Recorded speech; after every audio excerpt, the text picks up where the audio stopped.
নবীজি সাল্লাল্লাহু আলাইহি ওয়াসাল্লাম বিভিন্ন হাদিসে বিভিন্ন ভাষায় বলেছেন, কেবলমাত্র আমার নিয়ত জিয়ারতের নিয়তে আমার কাছে আসলে। কিন্তু অত্যন্ত দুর্ভাগ্যের বিষয়, কেউ কেউ আবার এই কথা বলতে চান যে নিয়ত কইরা মদিনা যাওয়া না যায়, নিয়ত কইরা জিয়ারত করা না যায়। আল্লাহর রসুল ফরমান তার হিম্মতকে, তার চিন্তা বিবেককে কেবলমাত্র এই নিয়তে নিয়োগ করলো যে সে আমি নবীজির রওদা মোবারক জিয়ারত করবে, আর আমার কাছে আসলো, জিয়ারত করলো, আমি নবীর উপর ওয়াজিব হয়ে রইল ময়দানে কিয়ামতে সুপারিশ করে আমি তাকে জান্নাতে পৌঁছিয়ে দেওয়া। জোরে জোরে বলি সুবহানাল্লাহ। দুঃখের বিষয়, অত্যন্ত পরিতাপের বিষয়, বাংলার এই জমিনে কিছুদিন ধরে একেবারে খোলামেলা এই কথাগুলো বলতে ছাড়ছে যে রওজা জিয়ারত কোনো ম্যাটার না, রওজা জিয়ারত করার কোনো প্রয়োজন নাই, মদিনায় দোয়া কবুলের জায়গাও নাই। অথচ আল্লাহ পাক রব্বুল আলামিন পবিত্র কালামে ফরমান, ওয়ালাউ আন্নাহুম ইয যালামু আনফুসাহুম জাউকা ফাস্তাগফিরুল্লাহ ওয়াস্তাগফারা লাহুমুর রাসূল লাওয়াজাদুল্লাহা তাওয়াবার রহিমা। আপনি বলে দেন নবী, আপনার উম্মতিরা যারা নিজেদের উপর অত্যাচার করেছে, দেহের উপর জুলুম করেছে, যা আবুকা অত্যাচার, নিজের দেহের উপর অত্যাচার করিয়া গুনার বারে সে লজ্জিত হইয়া অনুতপ্ত হইয়া আপনি নবীর দরবারে আসলো আর জিন্দেগির গুনাহ আল্লাহর কাছে ক্ষমা চাইলো, ইস্তেগফার করলো। ওয়াস্তাগফারা লাহুমুর রাসূল, এবং আমি আল্লাহর রাসূল ওই সকল আমার বান্দাদের পক্ষ হইয়া আমার কাছে সুপারিশ করলেন, আমি আল্লাহর কাছে ক্ষমা ভিক্ষা প্রার্থনা করলেন। আমি আল্লাহ পাক রব্বুল আলামিন জানিয়ে দিচ্ছি, লাওয়াজাদুল্লাহা তাওয়াবার রহিমা।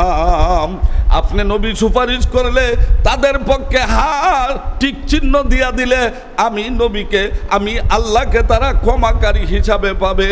অর্থাৎ আমি আল্লাহ আপনার সুপারিশের বদৌলতে আপনার ওই উম্মতের জিন্দেগির সব গুনাহ মাফ করে দেব। এটা কোরআন শরীফের আয়াত। কের আয়াত? কোরআন শরীফের আয়াত। সহিহ হাদিস আছে, নবীজি ফরমান যে আমার কাছে আসবে নিয়ত করে আমার জিয়ারতের জন্যই আসবে, তার চিন্তা বিবেককে অন্য কাজে লাগে না, কেবল আমার জিয়ারতে আসবে, আমি ময়দানে কিয়ামতে তাকে সুপারিশ করে জান্নাতে পৌঁছিয়ে দেব। জোরে বলেন সুবহানাল্লাহ। তাইলে মদিনা জিয়ারতের দরকার আছে না নাই? হজ করেছ, বাইতুল্লাহ তোয়াফ করেছ, বাইতুল্লাহর উপরে আল্লাহ পাক রব্বুল আলামিন 120টা রহম নাজিল করেন। আপনি যদি চাইয়া থাকেন আপনার জন্য খাস 20টা রহমত আল্লাহ আপনার জন্য নাজিল করবেন। কয়টা রহমত? 20টা। আপনি যদি তাওয়াফ করেন আল্লাহ পাক রব্বুল আলামিন আপনার জন্য 60টা রহমত নাজিল করবেন। আপনি যদি বাইতুল্লাহর চত্বরে নামাজ পড়েন আল্লাহ আপনার জন্য 40টা রহমত দান করবেন। এই রহমত হইল খাস রহমত। প্রতিদিন কাবা শরীফের আঙ্গিনায় 120টা রহমত আল্লাহ স্পেশালি তার বান্দাদের জন্য এই মক্কা শরীফের আঙ্গিনায় নাজিল করেন। বলেন সুবহানাল্লাহ। হজ করে বাইতুল্লাহ, সাফা মারওয়ায় দৌড়াইলাম, আরফার ময়দানে অবস্থান করলা, মুজদালিফায় অবস্থান করলা, মিনাতে কাঙ্কর মারলা। আমার আল্লাহ বলতেছেন আমি তাকে হজ্জে মাবরুরের উদ্দেশ্যে আমি তার জন্য জান্নাত ওয়াজিব করে দিলাম। কিন্তু মদিনার নবী কামলিওয়ালা বলেন, উম্মতেরা রে, আমি নবীর জিয়ারতে আসি আমাকে সালাম দিয়া জিয়ারত করে যদি তুমি যাও আমি নবী তোমার জন্য সুপারিশকারী হইয়া গেলাম। তাহলে দরকার আছে না নাই? মদিনার জিয়ারতের প্রয়োজন আছে কিনা নাই? মদিনার জিয়ারতের প্রয়োজন আছে। আদবে মুস্তাফা, মদিনার জিয়ারত মদিনার সাথে সংযোগ, মদিনার নবী কামলিওয়ালার সাথে মহব্বত, মদিনার নবীর সাথে মহব্বত মানে আল্লাহর সাথে মহব্বত, মদিনার নবীর সাথে কথা বলা মানে আল্লাহর সাথে কথা বলা, মদিনার নবীর সাথে হাতে হাত মিলানো, আল্লাহর কুদরতি হাতে হাত মিলানো। জোরে বলেন সুবহানাল্লাহ। ও মদিনা জানে ওয়ালো, ও মদিনা জানে ওয়ালো तुरा ठहरना, दरबार मुस्तफा में मेरा सालम कहना, दरबार मुस्तफा में मेरा सालम कहना। ये शिआर मुस्तफा हो, सुभान अल्लाह, ये शिआर मुस्तफा हो, बस आदब कीजिए,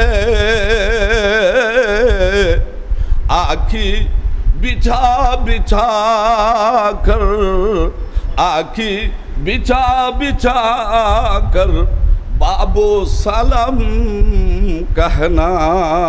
सुबहानाल्लाह।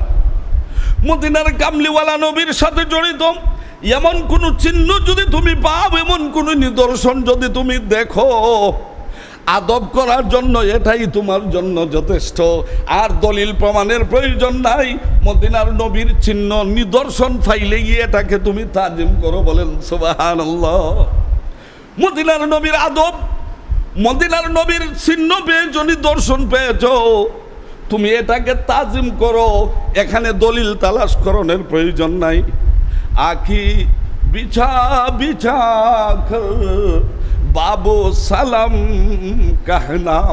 তোমার এই চক্ষু খুলিয়া খুলিয়া, তোমার হৃদয়ের মন, হৃদয়ের বদ্ধ জানালা খুলে দিয়াম, হৃদয় চক্ষু দিয়া তাকাইয়া মদিনার কামলিওয়ালা নবীরে সালাম দেওয়াটাই তোমার কর্তব্য মনে করো। বলেন সুবহানাল্লাহ।